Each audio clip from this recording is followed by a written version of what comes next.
Hello, everyone, and welcome to this first webinar in our 2025 science series entitled Redefining Connection: How Young People Are Shaping the Future of the Rare Disease Community Through Technology and Innovation. I'm Erika Berg, Director and Senior Editor for Custom Publishing at Science, and I'll be the moderator for this discussion. This is our 5th year exploring the challenges and successes in rare disease, from research and advocacy to personal stories of triumph. This year, we are shifting our focus to rare disease communities. In this first webinar, we are exploring how young people are building vibrant, supportive rare disease communities in ways that previous generations may not have immediately recognized. Utilizing technology, social media, and other modern approaches, they are creating spaces for shared experiences, resources, scientific advancement, and advocacy that transcend geographical and generational barriers. These new forms of community are not only providing emotional support, but are also driving research, awareness, funding, and policy change in the rare disease landscape. Before we get started, I wanted to give a few instructions to our viewers about how to use the viewing console. Just to the right of the video window is the Presenters tab, where you can find photographs and biographies of today's speakers. You can log into your social accounts during the webinar to post updates about the event. On X, you can add the hashtag #ScienceWebinar. Now, we pre-recorded this webinar a few weeks before this broadcast, so we won't be able to take live questions from viewers. But we'll do our best to cover the topic as comprehensively as possible in the limited time we have. You can feel free to leave comments for us using the Ask a Question tab to the right, and can reach us there if you're having any technical issues. You can also email feedback to webinar@AAAS.org. Finally, a thank you to Foundation Ipsen for sponsoring today's event and this series. I'd now like to take the opportunity to welcome our vibrant panel today. I'll give each of them a chance to say hello and introduce themselves. I'll start off with our guests here in studio at the National Press Club in Washington, D.C. First, I'd like to welcome Yamina Hsaini. Hello, Yamina. Hello, everyone. So my name is Yamina. I'm from France, and I suffer with severe gastroparesis and other conditions that are often misunderstood. So I felt lonely and and have faced medical mistreatment for years. So that's why I turned to social media as Yamina's Life, where I share about my life experiences to raise awareness, change mindsets, and break the stigma about surrounding rare disease. So through my activism, I was honored by This with the Social Media Award. And I'm here today because I believe in the power of her voice to bring about change. And I'm grateful to be a part of this important discussion. Thank you. Thank you, Yamina. Also with us in studio, we have Pablo Ramirez Uribe. Welcome, Pablo. Thank you, Erika. Thank you so much for inviting me and for allowing me to take part in this event. I live with a condition called APS type 1, autoimmune polyglandular syndrome type 1. And it is an ultra-rare condition, affects 1 in every 2 to 3 million people. So, my genes really decided to take that whole rare disease thing to like the nth degree. When I say that I live with it, I really do mean that in every sense of the word, right? First off, I'm very lucky even to be alive. And truly luck played a big factor when I was 3 years old. A Colombian doctor happened to read a study on my condition that just matched up perfectly, and I got good enough treatment early on. My parents, my sister have basically given up everything necessary to make sure that I had the best care. We've moved different places, even to the United States 15 years ago, to be right by the NIH. And because of that, if the universe allows you to live and throws luck on your lap, you should, in return, give that back. I feel like there's a moral responsibility for those of us who have made it. So, from using my multilingual background and working on writing to create nationally shared op-eds in Colombia, to learning from a far too young age. I was a very lonely child, I guess, on the internet. How to use technology, how to use social media, created a YouTube channel, been able to make some topics go trending on Twitter. Alive competing in speech and debate in college, creating a speech that was all about rare diseases. And regardless of whether it led to, being named one of Colombia's top 20 leaders of 2018, being part of Rare Disease International's youth leadership program right now, more than anything, going back to that living theme, our Nobel Prize in Literature, Gabriel Garcia Marquez, called his autobiography Vivir para contarla, which translates to live to tell the tale. And I think that those of us who are able to should tell our story and make sure that the stories of those who can't tell them are shared in some way. So thank you for allowing me to be here today. Thank you so much. Next, joining us from Florida, we are pleased to have Shandra Trantham. Hello, Shandra. Hi, thanks for having me here. I'm a young adult in the rare disease community. I'm living with Friedreich's ataxia, or FA. It's a mouthful, so I'll just call it FA. It's a rare neurodegenerative disease that I was diagnosed with when I was 12. I do need to disclose that I am employed in a fellowship program run by PTC Therapeutics. However, my participation today is solely reflective of my lived experiences with the rare disease and my advocacy within the patient community. So I'm a recent Ph.D. graduate from the University of Florida, where I developed a gene replacement therapy for a really rare neurological disease. Being a patient and a researcher, I began to notice huge gaps in communication and became really passionate about bridging those worlds. So I also learned in time that similar communication gaps also exist with legislators and regulators, between them and patients and scientists. So I dedicated my time after school to learning all that I could to be able to actually do my part in breaking down those barriers.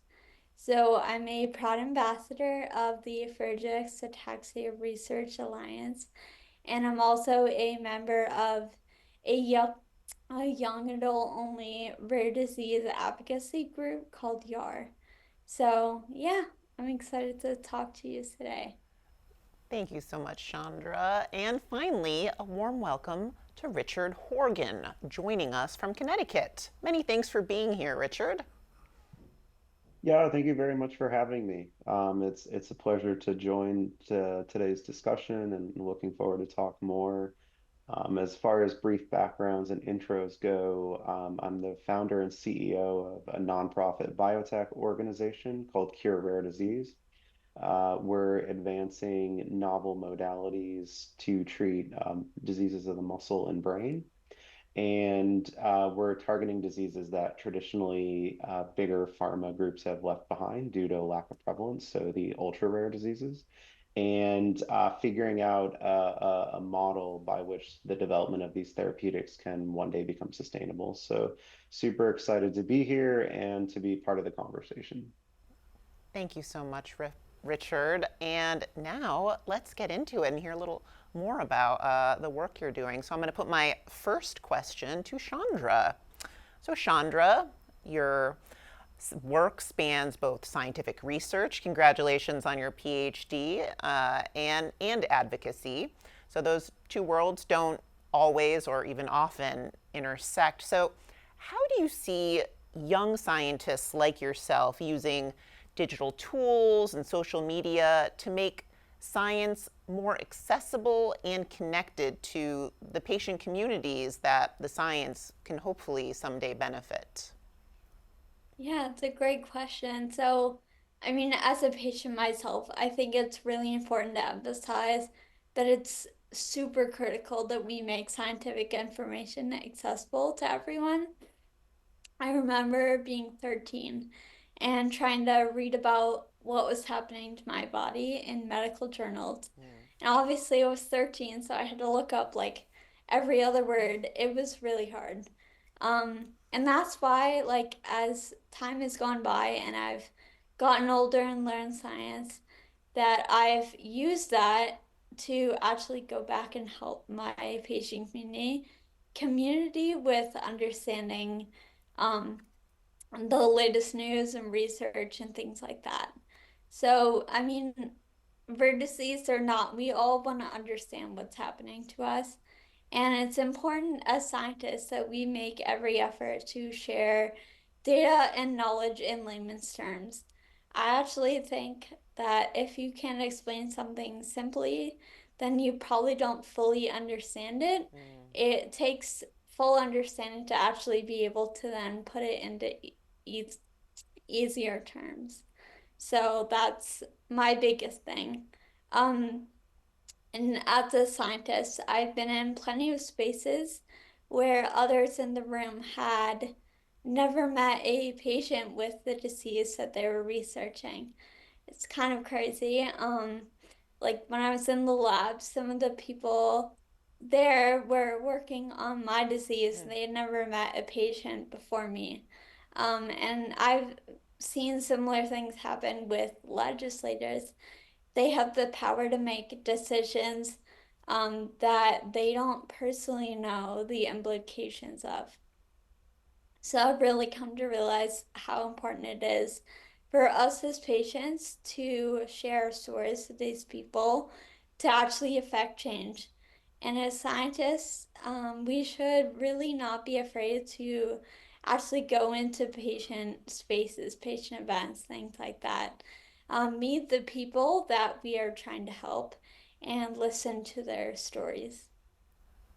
Amazing. That really speaks to me as a science communicator, or your sort of comment is that how important you're basically now you're sort of wearing three hats as scientist, advocate, and science communicator. That's not an easy job, trying to take that complex science and break it down to make it more accessible. So that is really amazing work and hard work. So great. And Pablo, so you were talking about sort of telling stories, and you've used storytelling, YouTube, social media, other channels to create impact across borders, across the globe. What role do you think language, culture, and accessibility play in shaping inclusive rare disease communities online? And how can digital platforms do better in that space? Yeah, so to preempt the response to that question, I'm going to go on something that seems like a tangent, but It's all right. quote, We'll stay with you. to quote my friend Billy Shakespeare, there's method to this madness. Because when we talk about storytelling, I'm somebody who very deeply believes that we human beings think in stories.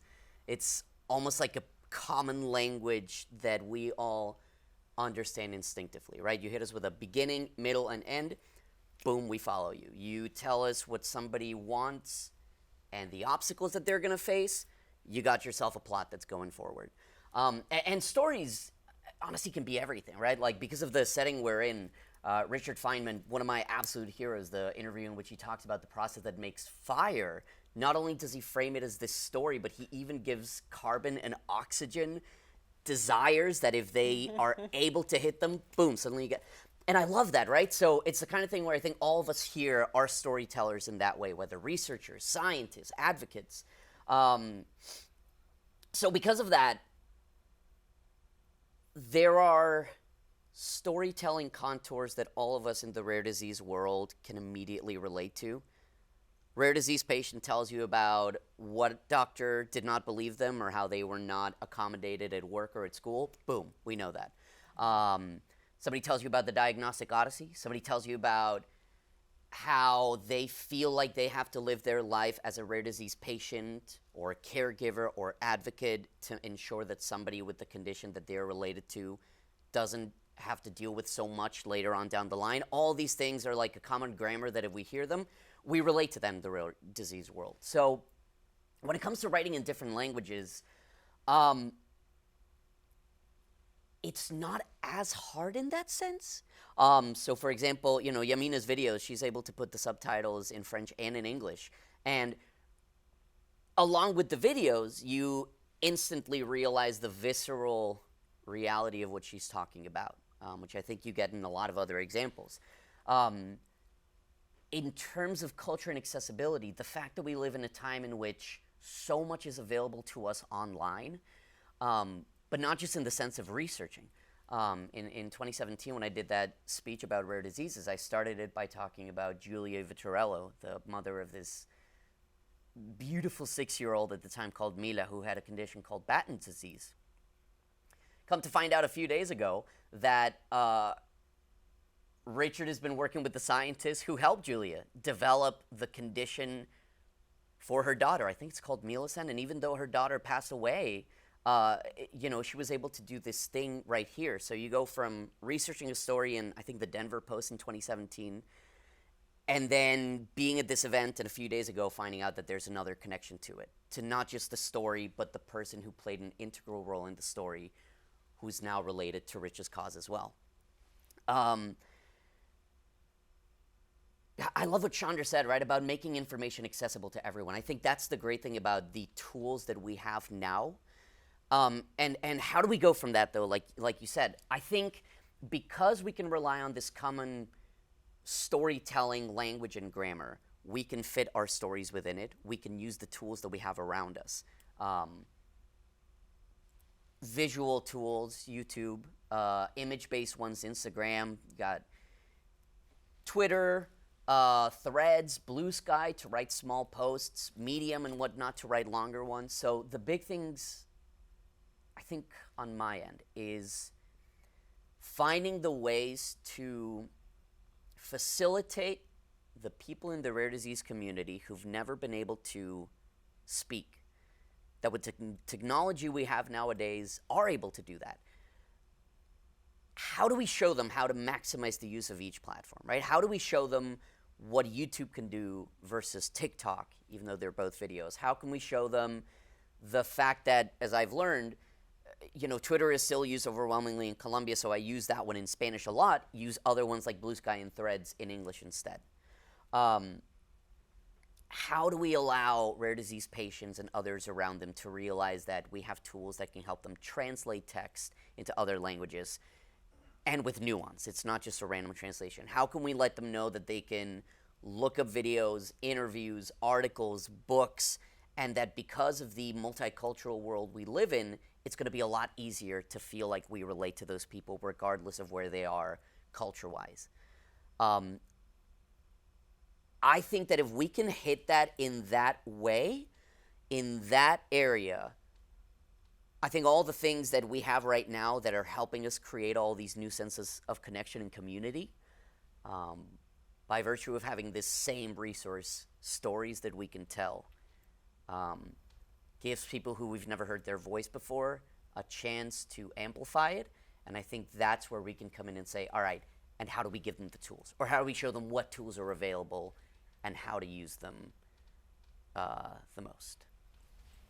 Amazing, thank you. That's just having those visual platforms and having, and I think now more than ever, the ability to translate into multiple languages and have that, all you young people know how to do that, it's from birth probably, but, those tools are becoming more and more accessible, which can make your stories more accessible to more people. So that's tremendous. You're using those technologies. And Yamina, so you've built a powerful platform, rooted in your personal storytelling and your lived experience. So what have you found to be the most effective ways to foster authentic connection online in a world of curated content? And how can digital spaces become safer and more empowering for young people with rare conditions? So I believe the best way to build an authentic connection online is by showing up exactly as we are, not as society expects us to be, but at our honest version.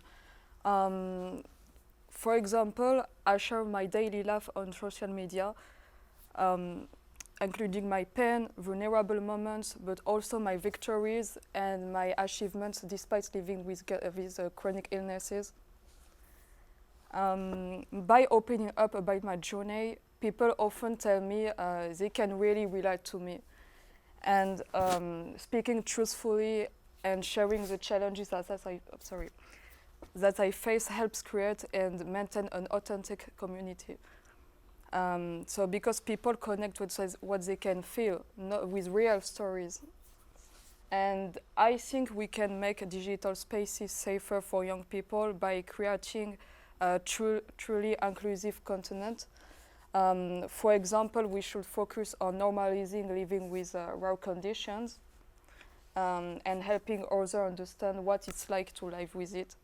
By doing this, we create spaces where people are more likely to support another one, because the more people understand, the less they judge.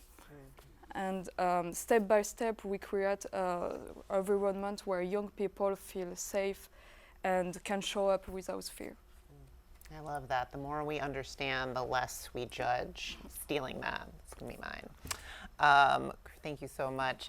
Richard, so your journey with Cure Rare Disease is rooted in your personal story and has led to groundbreaking work in bespoke genetic therapies. How do you see young people and sort of grassroots digital movements accelerating drug development and reshaping the future of rare disease research and biotech? Yeah, it's a good question. I think when we look at advocacy groups, nonprofits, family foundations, I would argue that it's not so much accelerating certain groups of research. I would say that it's actually enabling certain groups of research. So, for instance, of the 10,000 plus rare diseases impacting over 10% of the United States population, they're individually, many of them are just far too rare to attract commercial drug development interest because there is no ROI on treating those diseases. That's not a judgment, that's just really an objective statement, I would say, with regard to how diseases are treated. And so these groups that you're seeing coalesce and bubble up to the surface, the work that Julia's done, the work that others have done, the work that we're doing, is trying to develop an approach that may be sufficient to develop therapeutics to treat these diseases. So, for instance, if you have a disease that impacts maybe 100 Americans, that will very unlikely ever attract commercial drug development interest. However, what is possible in that case is the work that we do, which is we partner with academic groups. They develop early stage versions of potential gene replacement therapies. And then our staff, which is comprised of translational experts, toxicologists, pharmacologists, regulatory and manufacturing experts, are able to take that early stage drug and usher it through the development cycle, ultimately to an IND submission and the start of an initial clinical trial. Now, where we go from there is still the unanswered question. How do we take a drug that shows benefit that may even be approved, and how do we take that drug and be able to make it so that it can be administered to patients who are impacted by the disease? I think that part remains unclear. I think from a technology perspective, we're in good shape. Can it get better? Absolutely. Will it get better? Undoubtedly. But from a can we treat certain diseases from a laws of biology and physics perspective, I would say the tools and technologies for the most part exist today to do exactly that. What lacks is the societal mechanism for how do we fund this and how do we pay for this. The funding component is how do we gather the millions of dollars necessary to take a drug from the initial academic bench ultimately to and through the patient bedside. And that's no easy task, especially nowadays. If there's a safety and efficacy profile that's acceptable by the regulators that ultimately results in that drug being approved or perhaps even staying in perpetual IND, how do we ensure that patients can access that drug? These are the mechanisms that are unsolved today.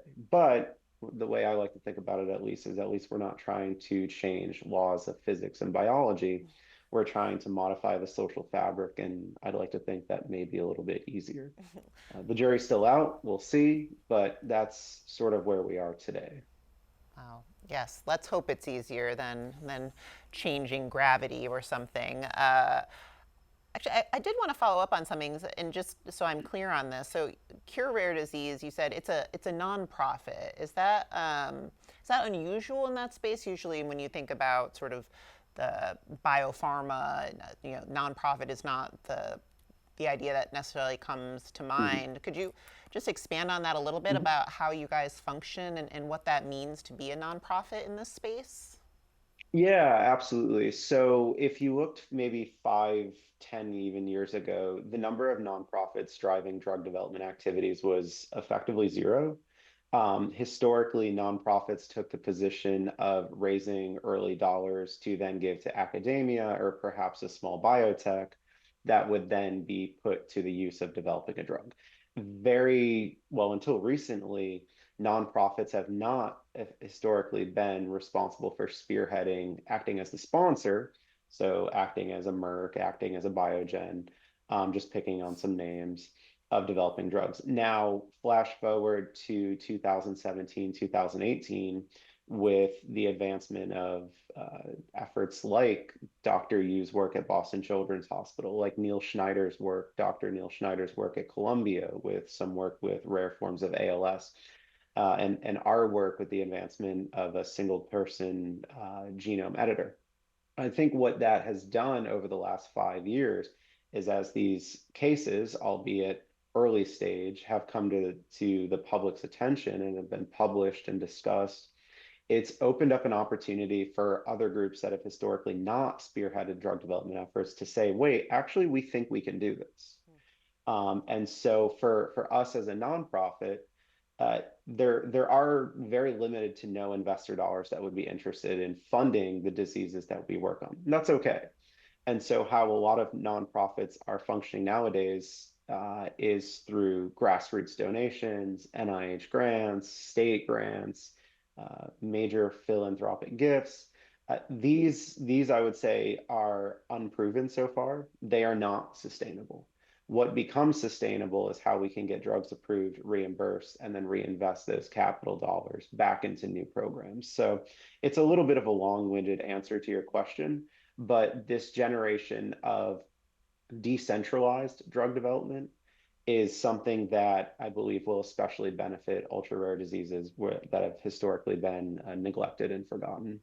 No, thank you. That's really helpful, and I think does sort of represent kind of a way that things are changing. New ideas are needed in this space to really get to those ultra rare treatments. So no, that's really interesting and helpful.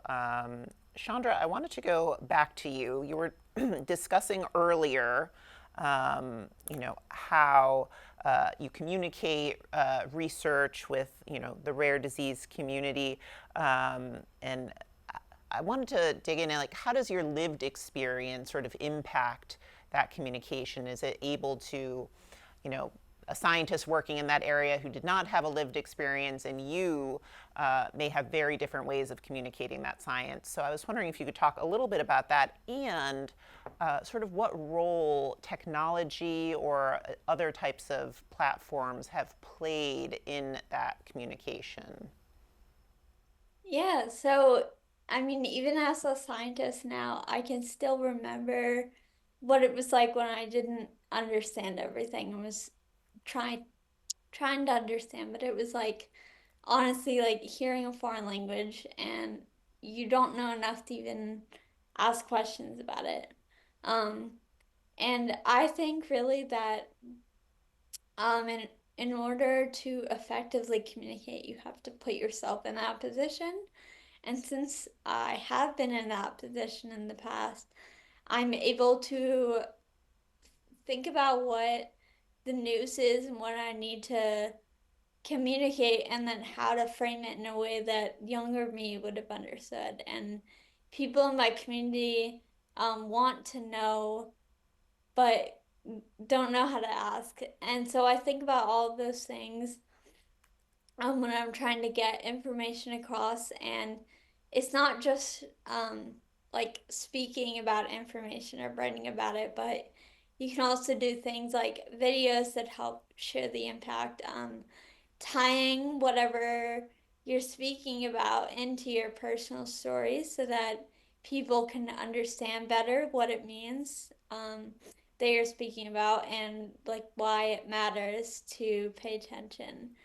So those are the things that I would say. And technology wise, I think has technology has really helped the rare disease communities come together.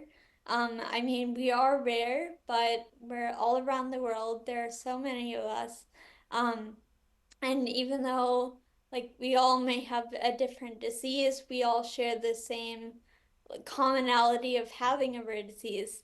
And we all have some similar struggles in that sense of getting people to understand our story and wanting to make change that is meaningful. And so I would say that I really began to notice the power of my own patient voice a few years ago. I actually came across this virtual education program for young adults in the US that have a rare disease. It's called the Your Leadership Academy. And in this program, I met other patients like me who are using their stories to impact things like legislation, FCA policy, research funding, and the others. Um, and also, I formed a strong bond with my classmates who were there with me with the rare disease. Um, it's really empowering to use my voice to make a difference and to watch other young people use theirs. And I do want to echo what Richard was saying. I think that a lot of the problems that do exist are money, and that it takes money to get treatments developed and approved. Um, there are mechanisms, like legislatively, that help to actually bridge that gap and help to bring um, rare disease drug development push forward. And I think it's really important that programs like that continue. I know that right now, that program has not been renewed, so it's on a pause. I think that could really impact um, rare disease program development, and things like us sharing our story is going to help bring that back and help make other methods of driving research and treatment development forward. I think, um, yeah.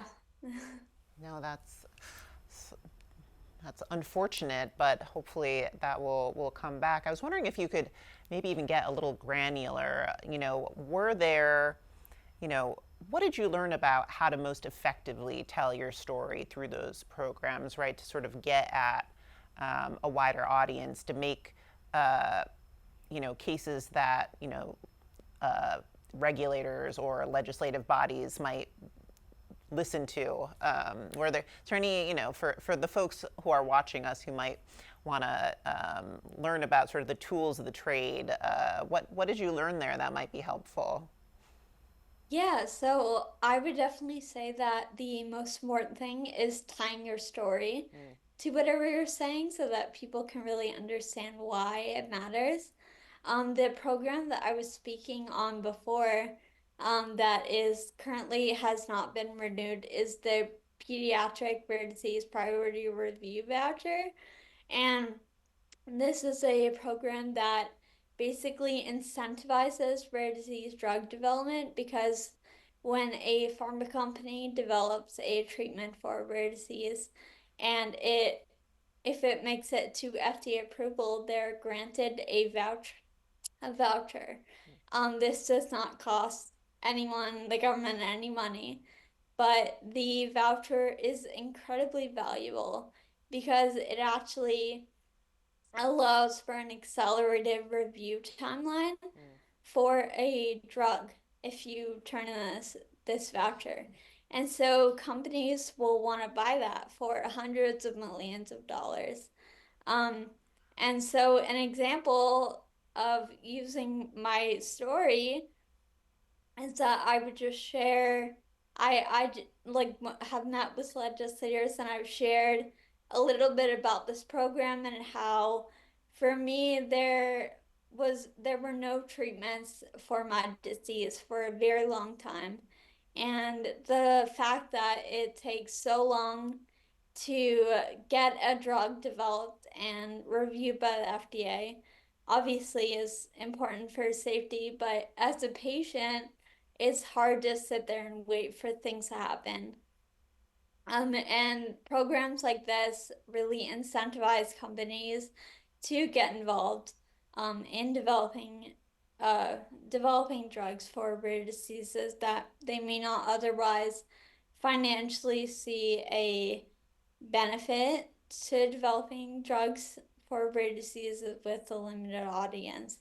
And so it's really important for, like, for example, for this program to exist. And I just have met with legislators and tied my personal story and why it really matters to help better explain this so that people are able to fully, like, have a better idea of why things like this matter. Like, it can sound very complicated, but when you actually explain it in the context of, like, your story, for example, it makes it a lot easier to understand and people to see the impact. Thanks. And Pablo, sort of a similar question, right? So you've had huge impact using various strategies, and I'm wondering if you could talk about strategies you found that were most effective for increasing awareness, sustained engagement, and impact. Just again, sort of helping our viewers, maybe some tricks they could learn. I actually was talking about this with someone recently. We were in one of the groups from the youth leadership program, and we were talking about social media, the digital elements, and somebody, asked, I've only very recently started feeling comfortable sharing my story. How do each of you do it? And I basically said that I did it, again, I'll explain it, out of spite, in the sense of,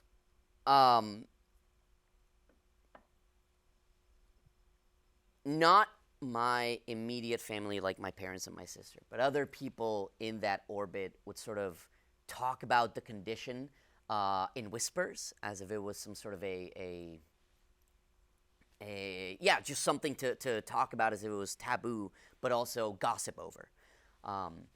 And it still happens with one of my cousins. Her son also has a rare disease, and I can see how these individuals also do it that way. Very early on, I decided that I was going to talk about this at all times, and that it was going to be out there in the public, so that, the cognitive dissonance of trying to be proud of that kid in the family, because of course they would use that, but at the same time being proud of them because of this thing that they didn't want to talk about, would cause this disconnect. And because of that, I love when Yamina said that, like, when you show how things are and not how people expect them to be, there is that veil falls down, and the reality is there, very present. So I think the biggest tool that I have found as well is telling things as they are.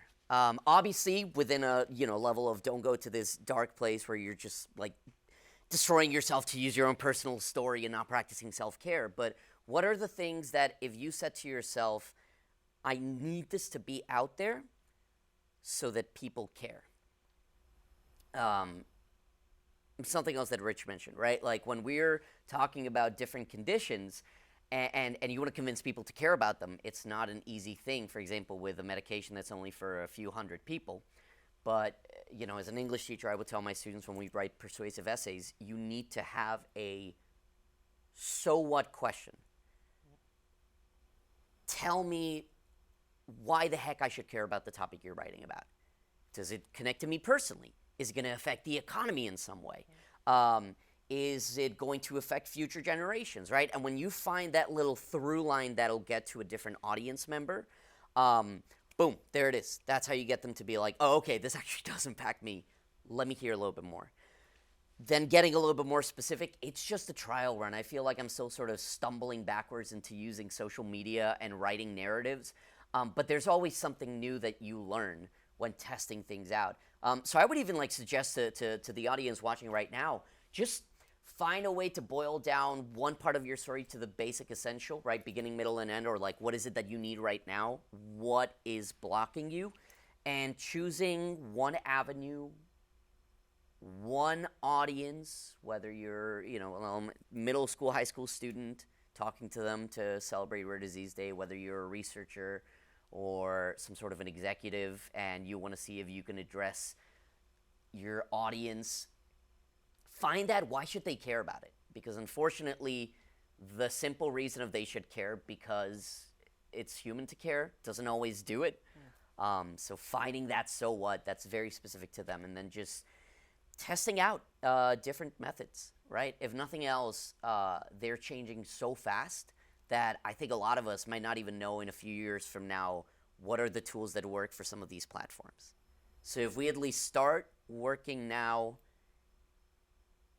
being afraid of failing and of making mistakes, but that's good because it means that it's important work that we're doing because we care about it. As technologies develop, as the landscape of the rare disease world changes, we will at least already be doing some sort of work and can adapt to it, as opposed to starting from the beginning and having to learn how to do something while also absorbing the way that the rare disease world is. So I think that would be it, right? Find that so what, find how to tell your story, test out different strategies because things are changing so fast that we will be the trailblazers. And I'm surprised at this point in the webinar, one thing that no one has mentioned, and I thought it would come up by now, is AI. Are any of you sort of using AI to help tell your story or in creating those connections? I figured. Kind of on the forefront. Tell us, how is AI, how are you using AI? Yeah, so I'll also preemptively say that I'm an early adopter of all sort of tech, and as an English teacher who knew that students were going to start using it to write their own essays, I remember just going for it and trying it out and trying 30, 40 different prompts, from write a 5-paragraph essay to write a passive-aggressive essay or email in which two of my colleagues, and they're my best friends, but it was trying all these different things to see how does this tool work. Seeing the limits of it, which bless the heart of my students, they thought I was born yesterday, so they thought that we wouldn't catch it, but there are obvious things that artificial intelligence and generative AI cannot do. So what could it do? It could take the text or the transcript from a YouTube video in another language, and it can translate it for us. And that's where we go in and we add our little bit of flavor and nuance. It can help, as I know a lot of researchers are doing, with collating data about different symptoms and seeing what that says. I met somebody at the World Orphan Drug Congress recently who's doing a thing where they're trying to grab a bunch of cases of different conditions using registries, obviously like legally allowed and all that stuff, but using registries that allow their data to be used, collating all that data, seeing what symptoms are mentioned, and whenever physicians test for something, that model is already taught itself. We can see how effective it is at using the information that it took in to maybe diagnose somebody sooner rather than later. It's a very exciting and terrifying tool at the same time. And I can see so much potential for it in the rare disease world. But I would love to hear from the rest of y'all. I trust more those of you who are actually doing research and those of us who are like working with the tech as well. I don't know if they have anything else to add that I would love to listen to and be like, dang, that's actually a very good point as well. Anyone have anything to add from the research side, our remote researchers? We do use AI in a slightly different sense. So we're using AI to optimize the sequences of the drugs we're developing. So there are known areas where certain drugs certain sequences of ATCGs elicit are known to elicit an immune response. And so what we do is we feed our sequences into an AI machine learning platform, and then that is able to generate what we call optimized sequences that are less likely to elicit an immune response. In the case of the drugs we're developing, they're delivered with a virus, so adeno-associated virus, AAV, and that is an immunogenic virus. And so clinically, patients have immune systems suppressed and T and B cells interrupted, so to not elicit immune response. But in leveraging AI, our hope is that we can further reduce and improve safety through AI. So very new, very novel. Yeah. Jury's still out on its efficacy, I think, but we'll see. Seems worth a shot. I agree. Great. All right, so good. We covered the AI. Had to get out there. Yamina, I wanted to come back to you. Again, really deeply personal and honest social media presence, probably why you won that award. But can you share with us sort of what has been your biggest challenge and your biggest reward in your digital storytelling? And how do you keep your community kind of grounded in a sense of hope and resilience in something that can be, a dark thing, but that's not your presence. So my biggest challenge has been exposing my personal life while raising awareness about illnesses, because it means opening up completely to a large audience, knowing that I am talking about complex and often misunderstood topics that many people have never heard of, which can often lead to confusion or judgment.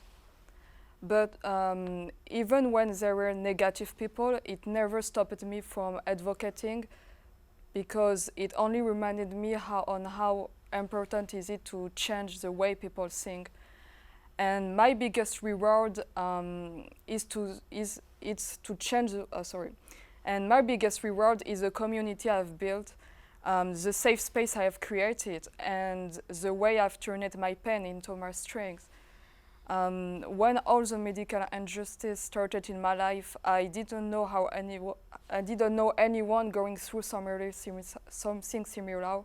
But by sharing my experiences, I help others avoid the same loneliness by giving them the kind of hope I wish I had back then. And I have inspired many people to accept themselves and fight to be understood. And all of this keeps my community grounded in hope and resilience by accepting the struggle, growing through it together with truth and support. Thank you. And these next set of questions, they're really for everyone.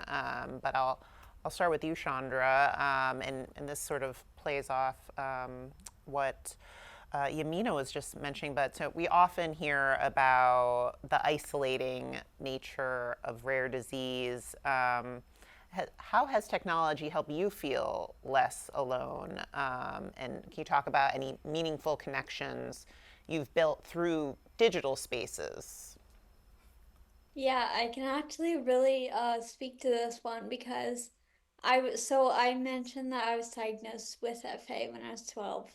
Um, It's a tough age. and at the time, I was like in middle school, and obviously I was very ashamed of like being different than other people.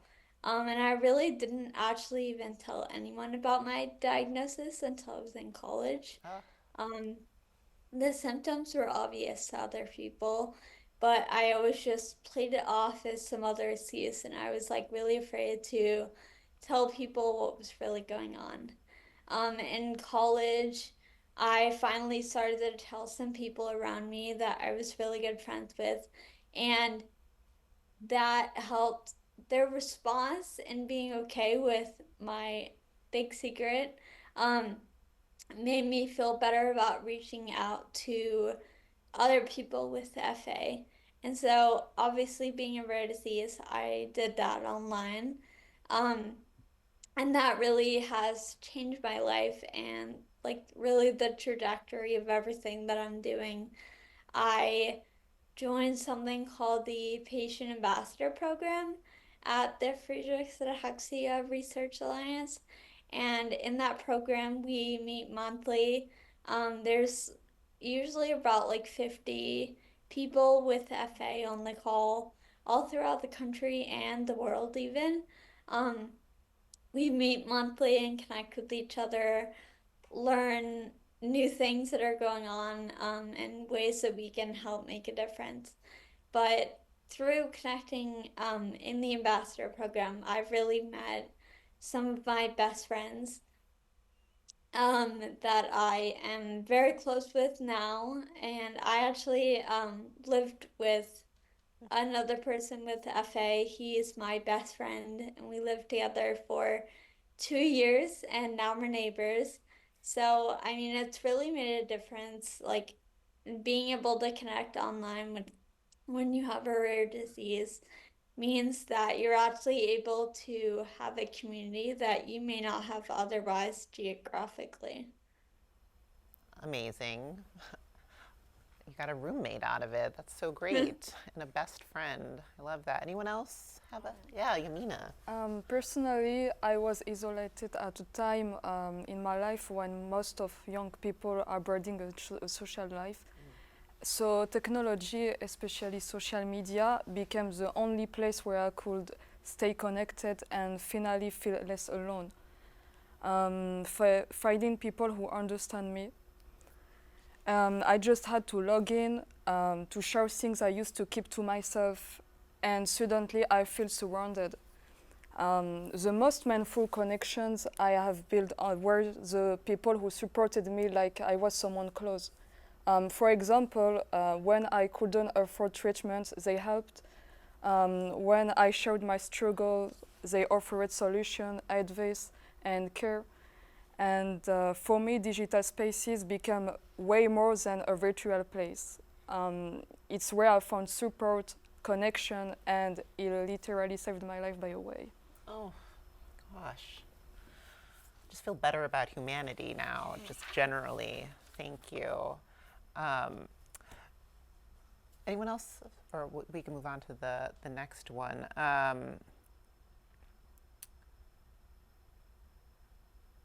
feel like we're running a little on time, so I might skip down to Richard. I want to ask you about, and everyone can mention this too, but so we talked a little bit about access. The money question keeps coming up. How can we help to reduce these disparities in access, and how can young advocates, young researchers, young people doing the work, developing treatments, how can we make sure that technology doesn't increase those gaps rather than shrink it, right? So as we're developing these amazing new research technologies, but using advanced technologies, but how do we make sure that people can still access those tools? And I guess that's from research, but if anyone had, other access to technologies, tools, how do we make sure that they're as accessible as possible? Yeah, it's a good question. I think there's a couple ways. The first is, the comments that Shandra made around the PRV. I think for the work that we do, that's essential. That isn't something that is costing the taxpayers millions of dollars. These are secondary market transactions that aren't putting a huge burden on the American taxpayer, but they are hugely catalytic.